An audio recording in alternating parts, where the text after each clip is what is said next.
एक मित्र ने पूछा है कि रात्रि के ध्यान में चश्मे वाले क्या करें। स्पष्ट करें कि आपको देखना है या आपकी ओर देखना है। दोनों ही काम करने हैं, क्योंकि मेरे बिना ओर देखे तो मुझे नहीं देख सकते।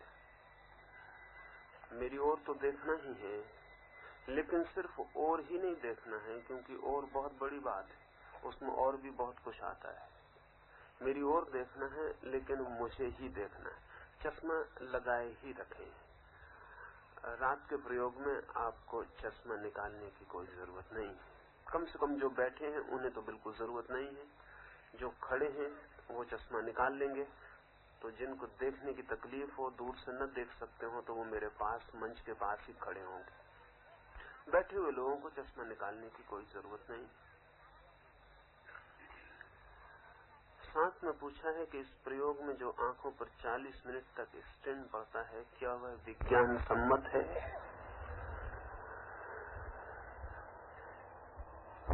विज्ञान बहुत है। शायद भौतिक विज्ञान सहमति ना भी दे, लेकिन आध्यात्मिक विज्ञान ने सदा से सहमति दी है। और आध्यात्मिक विज्ञान के संबंध में ही यहां मैं बात कर रहा हूं। भौतिक विज्ञान की सहमति का बड़ा मूल्य नहीं है, इसलिए कि उसे इन दो आंखों का ही पता है। इन दोनों आंखों के प्रयोग से एक तीसरी आंख भी इन दोनों आंखों के बीच में है, जो सक्रिय हो सकती है। इसका भौतिक विज्ञान को कोई पता नहीं। इसलिए स्वभावतः अगर एक बाप जमीन खोद रहा हो, बीज बो रहा हो, उसका बेटा पूछ सकता है कि ये बीज जमीन में फेंक के क्यों खराब कर रहे हैं, क्योंकि उसे कुछ पता नहीं है कि ये बीज अंकुरित हो सकते हैं। उसे ये भी पता नहीं है कि एक बीज टूटेगा तो 1000 बीज पैदा हो जाएंगे। उसे कुछ भी पता नहीं है कि इस बीज के जमीन में गाड़ने से क्या होगा। भौतिक विज्ञान बहुत अर्थों में बच्चा है, बहुत नया है। उसकी समझ उतनी गहरी नहीं है। विस्तीर्ण तो है उसकी समझ, एक्सटेंसिव तो है, इंटेंसिव नहीं। तो भौतिक विज्ञान हमारी इन दो आंखों के संबंध में बहुत कुछ जानता है, जिसकी चिंता आध्यात्मिक विज्ञान नहीं करता। लेकिन आध्यात्मिक विज्ञान कुछ और भी जानता है, जिसका भौतिक विज्ञान को कोई भी पता नहीं। वो तीसरी आंख की बात है। लेकिन अभी धीरे धीरे भौतिक विज्ञान को भी उस तरफ झुकाव मिलने शुरू हो गए।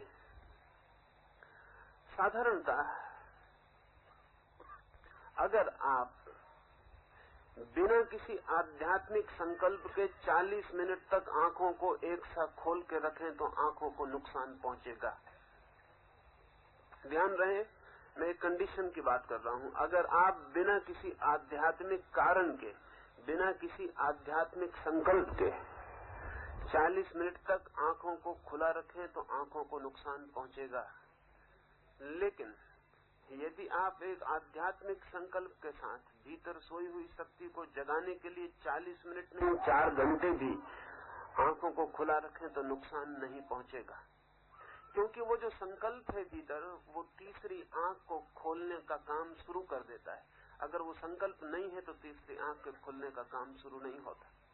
और वो तीसरी आंख खुलने लगे तो आपकी दोनों आंखों को लाभ ही होगा, नुकसान नहीं।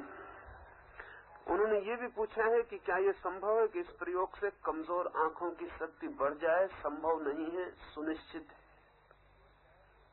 लेकिन अगर कोई कमजोर आंखों की शक्ति ही बढ़ाने के लिए ये प्रयोग करता हो तो नुकसान पहुंचेगा, तो फायदा नहीं होगा। ये बिल्कुल बाई प्रोडक्ट होगी, इसको ध्यान में नहीं रखा जा सकता। आप तो ध्यान में भीतर के संकल्प को ही रखें। अगर वो संकल्प प्रगाढ़ है तो अंधी आंख भी देख सकती है, अनेक बार देख पाई है। लंगड़े भी चल सके हैं, बहरे भी सुन सके हैं, लेकिन वो संकल्प भीतर बहुत प्रगाढ़ होना चाहिए। हाँ, बहरा अगर सिर्फ सुनने के लिए ध्यान कर रहा हो तो नहीं सुन पाएगा। कितनी बड़ी आकांक्षा है भीतर उस पर निर्भर करेगा। छोटी आकांक्षाओं के लिए ध्यान नहीं उपयोगी है। यद्यपि ध्यान से छोटी आकांक्षाएं पूरी हो जाती और उनको बीच में मत लाएं। नुकसान कोई भी नहीं होगा अगर संकल्प प्रगाढ़ है, और अगर संकल्प प्रगाढ़ नहीं है तो भी नुकसान नहीं होगा, क्योंकि संकल्प प्रगाढ़ नहीं तो 40 मिनट आपकी आंख खुली रहने वाली नहीं, वो बंद हो जाएगी। वो संकल्प से ही खुली रह सकती। 40 मिनट तक आंख को खुला रखना प्रगाढ़ संकल्प से, विल फोर्स से ही हो सकता है, और उतनी जिसकी संकल्प की शक्ति है उसकी आंख को कोई नुकसान पहुंचने वाला नहीं। और अगर उतनी संकल्प शक्ति नहीं है तो आंख पहले ही बंद हो जाएगी, आप उसकी चिंता छोड़ दें।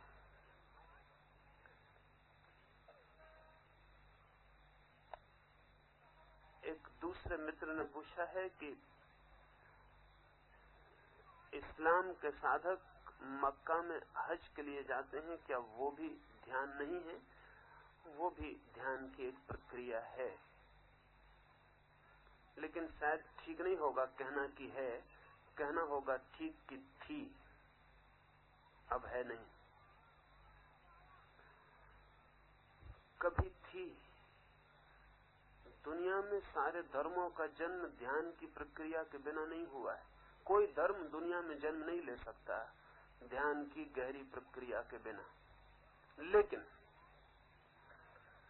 सब ध्यान की प्रक्रियाएं धीरे धीरे रिचुअल हो जाती हैं, क्रियाकांड हो जाती हैं। लोग उनको औपचारिक ढंग से करने लगते हैं, फॉर्मल। अब चूंकि एक आदमी मुसलमान है इसलिए हज कर आता है, किसी ध्यान के लिए नहीं, किसी परमात्मा के लिए नहीं। क्योंकि अगर ध्यान और परमात्मा का ख्याल हो तो मक्का तक जाने की जरूरत नहीं है, वो तो इसी जमीन के टुकड़े पर हो सकता है। मक्का तक जाने की जो जरूरत पैदा होती वो मुसलमान होने से पैदा होती, वो ध्यान के लिए नहीं पैदा होती। काशी जाने की जरूरत हिंदू होने से पैदा होती, ध्यान के लिए पैदा नहीं होती। गिरनार जाने की जरूरत जैन होने से पैदा होती, ध्यान के लिए नहीं होती। अब ये बड़े मजे की बात है कि जैन अगर मक्का में रह रहा होगा तो गिरनार आएगा, और मुसलमान अगर जूनागढ़ में रह रहा होगा तो मक्का में जाएगा। निपट पागलपन है। काशी का मुसलमान मक्का जाएगा, मक्का का हिंदू काशी आएगा, बिल्कुल पागलपन है। अगर ध्यान का ख्याल है तो ये कहीं भी हो सकता है, इस पृथ्वी का कोई भी कोना परमात्मा से वंचित नहीं है। मक्का में भी हो सकता है, मदीना में भी हो सकता है, बंबई में भी हो सकता है। और जिसे ध्यान की प्रक्रिया का कोई पता नहीं है उसे मक्का में भी नहीं होगा, काशी में भी नहीं होगा, कैलाश पर भी नहीं होगा। इसलिए असली सवाल प्रक्रिया को समझने का है। हज की प्राथमिक प्रक्रिया ध्यान ही थी। समस्त तीर्थों का जन्म ध्यान के ही आधार पर हुआ था, समस्त धर्मों का भी। लेकिन फिर सब खो जाता है, और पीछे जो लोग जन्म से धार्मिक होते हैं, बाय बर्थ, उनसे ज्यादा झूठे धार्मिक आदमी दुनिया में नहीं होते। लेकिन हम सभी लोग जन्म से धार्मिक होते हैं, और तो हमारा धार्मिक होने का कोई आधार ही नहीं होता। जन्म से कोई धार्मिक हो सकता है। जन्म से किसी को शिक्षित बनाने लगे उस दिन पता चलेगा आपको। शिक्षित बाप का बेटा शिक्षित हो जाए जन्म से, और डॉक्टर का बेटा डॉक्टर हो जाए जन्म से, तब आपको पता चलेगा कि कितना खतरा दुनिया में हो जाएगा। लेकिन मुसलमान, हिंदू, ईसाई धार्मिक जन्म से हो रहे हैं। बाप भी जन्म से था, उनका बाप भी जन्म से था। अगर पिछला बाप भी डॉक्टर रहा हो तो हो सकता है बाप के पास रहते रहते थोड़ा आदमी सीख ले। लेकिन किसी का बाप 1400 साल पहले मर चुका, किसी का 5000 साल पहले, किसी का 10,000 साल पहले। और जिसका बाप जितना पहले मर चुका वो सोचता उसके पास उतना ही कीमती धर्म है। सारी धर्म की प्रक्रियाएं ध्यान से ही संबंधित हैं, लेकिन ध्यान को ही सीधे समझ लेना उचित है बजाय उन प्रक्रियाओं को समझने के।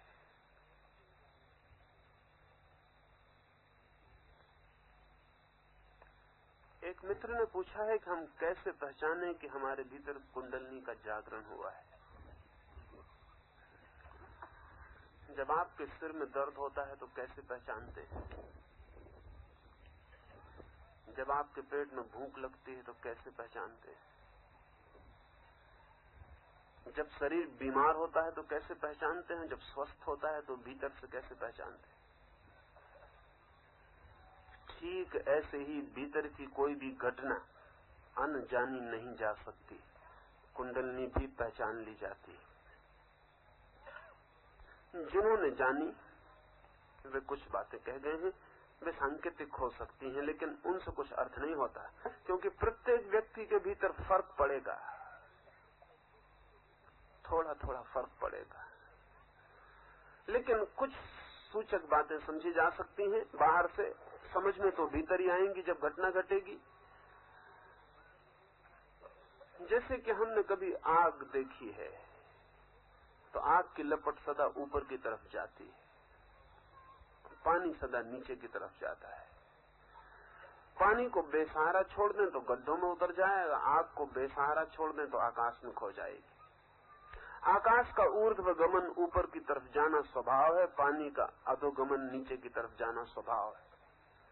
कुंडलनी आग की तरह है, ऊपर की तरफ जाना उसका स्वभाव है। आपके भीतर कोई शक्ति जब नीचे से ऊपर की तरफ जाने लगे, सोई हुई है, और इसलिए कुंडलनी उसे नाम मिल गया। जैसे सांप कुंडल मार के सोया हो और फिर उठाए तो कुंडल टूट जाए और फन ऊपर उठ जाए। जब सांप पूरी शक्ति से उठता है तो पूंछ के बल खड़ा हो जाता। मिरेकल है, क्योंकि सांप के भीतर हड्डी नहीं होती, वो बिना हड्डी के, बिना बैकबोन के, उसके पास कोई रीढ़ नहीं होती। बिना रीढ़ के वो सीधा जमीन से पूंछ के बल भी खड़ा हो जाता। ठीक ऐसे ही इसलिए सर्प प्रतीक बन गया कुंडलनी का। भीतर कोई शक्ति सोई हुई है नाभि के नीचे, वहां से जब जगती है तो ऐसी ही जगती जैसे कि सर्राटे मार के कोई सर्प उठ गया हो और उसका फन सिर तक पहुंच जाता है। प्रतीक है सर्प, सिर्फ प्रतीक है, सिर्फ सिंबल है। ठीक ऐसी ही शक्ति भीतर से उठती जब मालूम पड़ेगी तो पूछना नहीं पड़ेगा, पहचान ही लेंगे, कभी कोई भूल चूक नहीं हुई।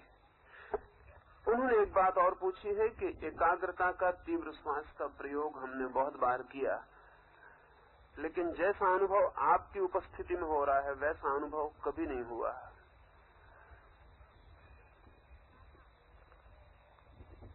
तो क्या आपकी अनुपस्थिति में भी ऐसा अनुभव हो सकेगा? बिल्कुल हो सकेगा।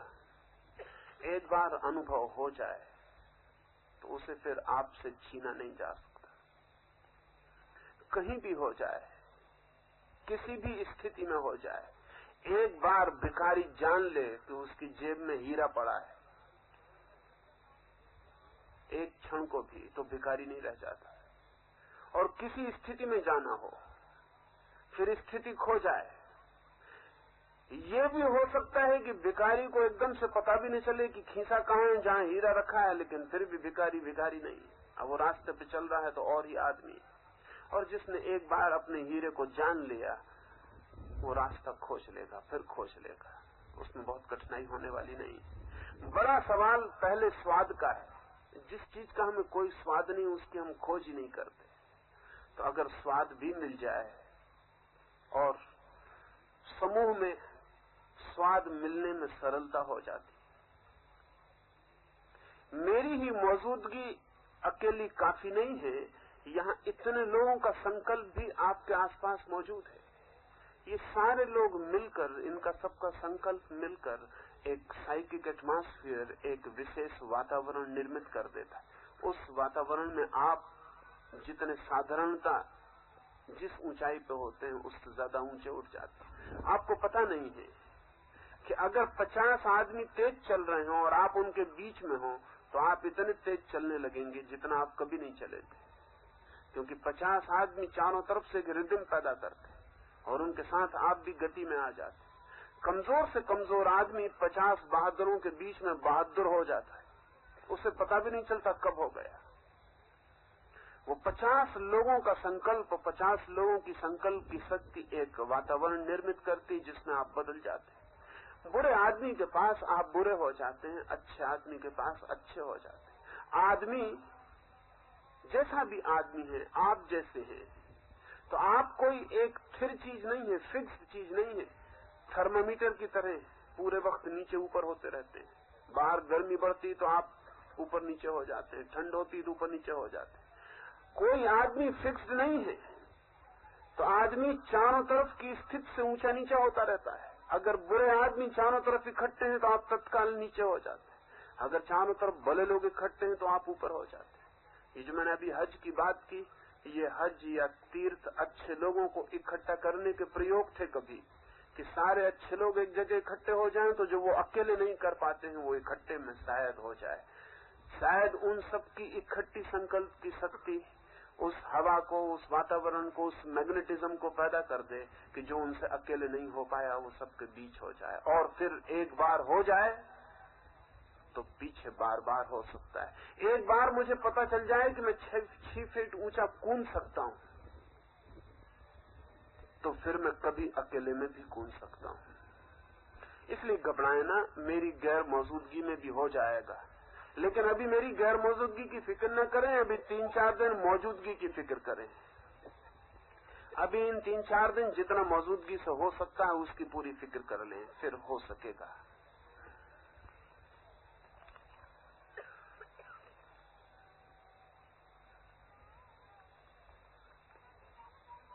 एक बात और उन्होंने पूछी है कि इससे मन पर कुछ बुरे परिणाम होने की संभावना तो नहीं। मन पर तो बहुत बुरा परिणाम होगा, मन की तो मौत ही हो सकती। हाँ, आपको कोई बुरा परिणाम नहीं होगा, आप निश्चिंत रह सकते हैं। मन को तो मरना ही पड़ेगा, ये तो मन की मौत का प्रयोग ही है। और मन ही तो आपकी बीमारी है। आप तो ऐसा सवाल पूछ रहे हैं कि कोई टीबी का मरीज अस्पताल जाए और कहे कि कहीं मेरी टीबी पे कोई बुरा असर तो नहीं होगा आपकी दवाई का। होगा ही। अगर टीबी को बुरा असर नहीं होगा तो फिर अस्पताल जाने की जरूरत नहीं है, फिर टीबी को घर बचाना चाहिए। मन पर तो बुरा असर होगा, आप पर नहीं। मन आपकी बीमारी है, आप नहीं, डिसीज है। वो तो मुक्त, उससे तो छुटकारा चाहिए, वो होगा ही। और उनने पूछा है मन पर अगर बुरा असर हुआ तो जिम्मेदार कौन होगा? मैं जिम्मेदार होऊंगा।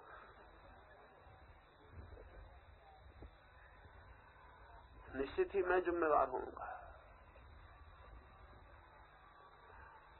मन को तो मार ही डालना है, मन से तो छुटकारा ही पाना। अब 2-3 बातें ध्यान के संबंध में समझ लें, फिर हम बैठेंगे। कुछ और सवाल हैं तो सुबह उनकी बात करें। कल प्रयोग आपने समझ लिया है, इसलिए कल आप माफ किए जा सकते थे अगर आपने धीमे धीमे किया हो। आज नहीं किए जा सकते। आज सुबह बहुत परिणाम आया, शक्ति पूरी मित्रों ने लगाई तो परिणाम आना निश्चित था।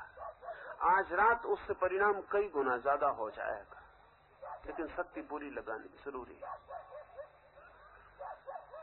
एक तो जिन मित्रों को सुबह तीव्रता से नाचना कूदना हुआ है वो दोनों तरफ मेरे खड़े हो जाएंगे। पूरी बात समझ लें, फिर उठाएंगे। खड़े होने से न डरे। जिनको तीव्रता में खड़ा होना सुविधाजनक मालूम पड़ा है, सुबह जिन्होंने खड़े होने का आनंद लिया है वो खड़े होकर ही प्रयोग करेंगे। बैठे हुए लोग बीच में रह जाएंगे। आज तो प्रकाश जला रहेगा, इसलिए खड़े हुए लोग चारों तरफ फैल जाएंगे। सिर्फ पीछे की जगह छोड़कर, पीछे की जगह हम देखने वालों के लिए छोड़ देंगे। कुछ मित्र आ जाते हैं देखने के लिए, तो उनके लिए पीछे की जगह वो पीछे जाके खड़े हो जाएंगे या बैठ जाएंगे। बीच में कोई भी देखने वाला नहीं बैठेगा, इतनी कृपा करेंगे। अन्यथा हमें बीच में से उठाना पड़े तो फिर कठिनाई होगी। आप खुद ही देखना है तो पीछे बैठ जाएंगे।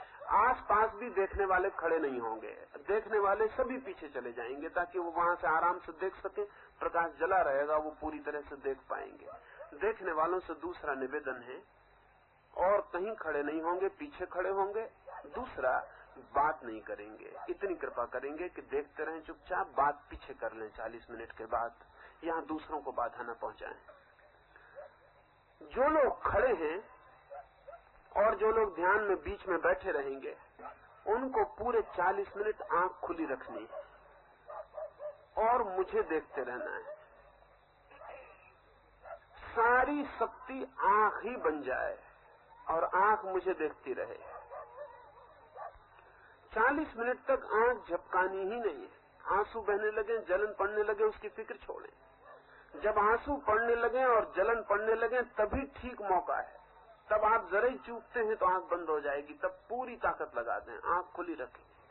उसी क्षण में आपके तीसरे आंख की सक्रिय होने की संभावना है। वही मूवमेंट है जब आपकी ये आंख थकती है और अगर आप नहीं मानते और देखे चले जाते हैं तो तीसरी आंख सक्रिय होती है। ध्यान रखें, जीवन के शक्तियों का एक नियम है और वो नियम है कि हमारे पास जो भी रिजर्व फोर्सेस हैं वो तभी काम में आती हैं जब हमारी सामान्य काम में आने वाली ताकत चुक जाए, उसके पहले काम में नहीं आती।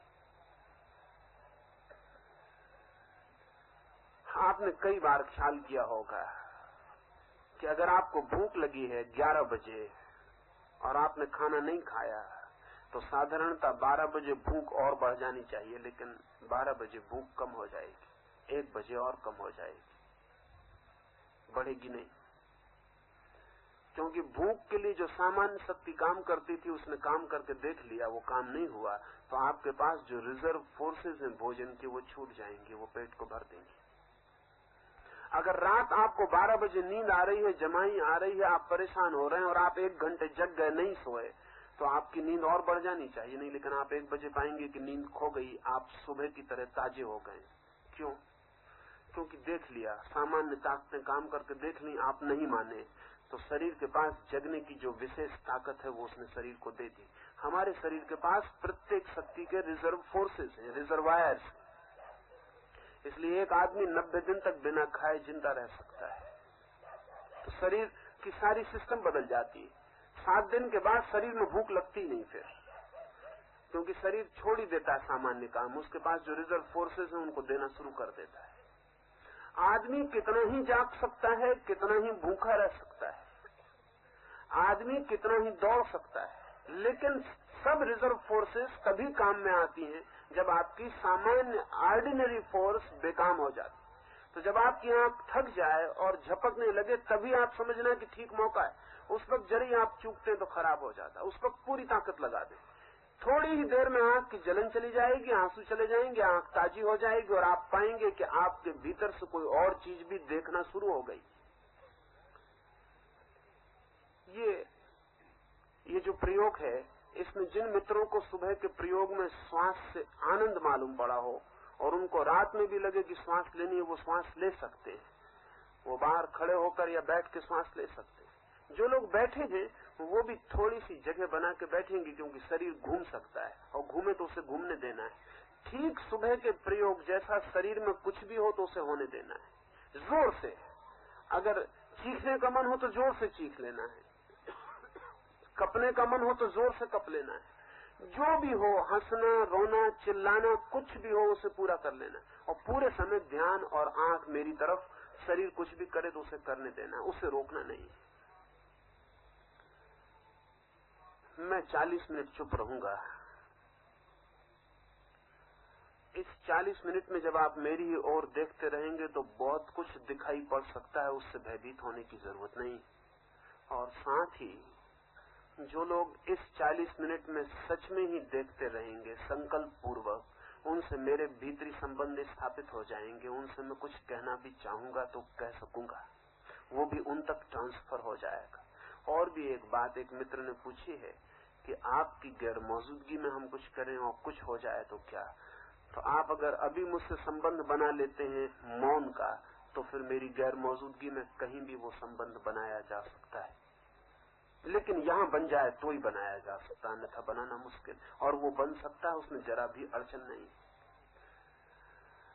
इन 40 मिनट में शब्द से नहीं बोलूंगा, लेकिन हृदय से बोलूंगा और वो आप तक पहुंचाने की कोशिश करूंगा। अगर आप राजी हुए तो वो आप तक पहुंच जाएगा, समझा जाएगा, पकड़ा जाएगा, सुना जाएगा, पहचाना जाएगा, शब्दों से भी ज्यादा गहरा, शब्दों से भी ज्यादा साफ।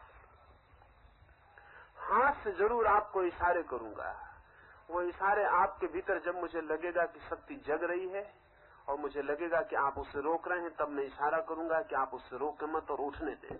जब मैं इशारा करूं तो मेरे इशारे को समझें और अपनी शक्ति को पूरी तरह उठने दें।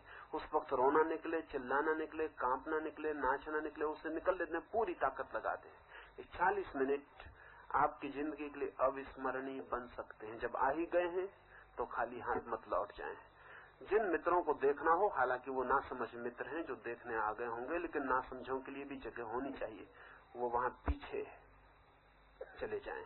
जिन मित्रों को खड़े होकर करना है वो दोनों तरफ आ जाएं, लेकिन दूर दूर या चारों तरफ फैल जाएं, और बाकी कोई भी देखने वाला स्पेक्टेटर यहां वहां न खड़ा रहे, वो पीछे चला जाए। जो मित्र बैठे हैं उनमें एक भी व्यक्ति यहां ऐसा न बैठा रहे जो खाली बैठा है, वो हट जाए, उसको नुकसान हो सकते हैं। 1-2 मिनट में आप जल्दी से अपनी जगह बना लें।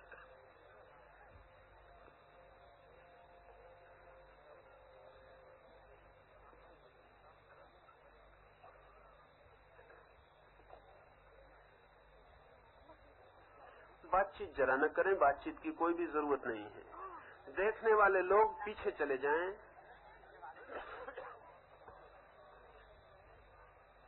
ध्यान करने वाला कोई भी व्यक्ति पीछे न जाए, देखने वाले लोग पीछे चले जाएं। ध्यान करने वाले लोग तीनों तरफ फैल जाएं, मेरे पास आ जाएं, दोनों तरफ लाइन में खड़े हो जाएं।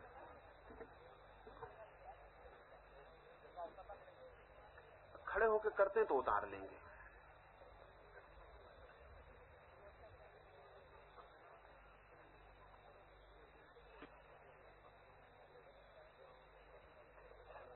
बात न करें, जल्दी से हट जाएं। और जो लोग बैठे हैं वो देख लें उनके आसपास जगह है थोड़ी, क्योंकि आप हिलन डुलें तो किसी को धक्का ना लगे, और पीछे तो लगे भी तो उसकी फिक्र न करें, अपना हिलन डुलना जारी रखें।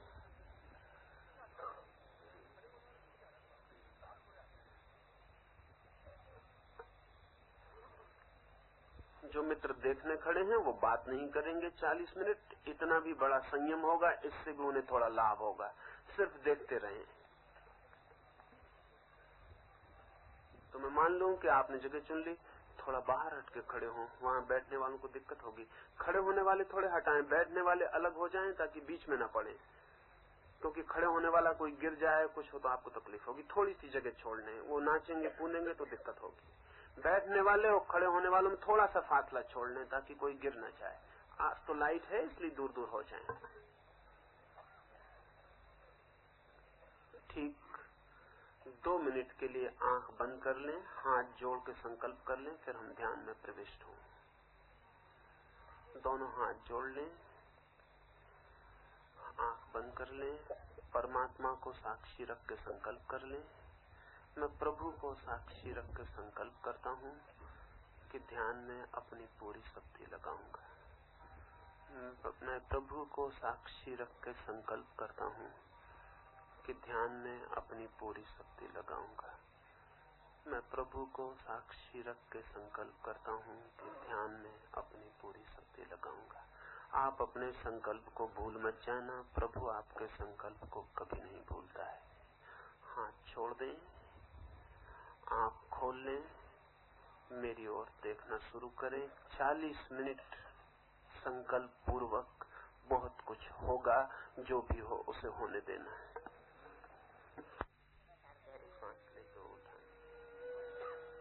आंख न खुलती हो तो दोनों हाथ आंख पर रख लें, 2-4 गहरी सांस लें, फिर आंख खोलें।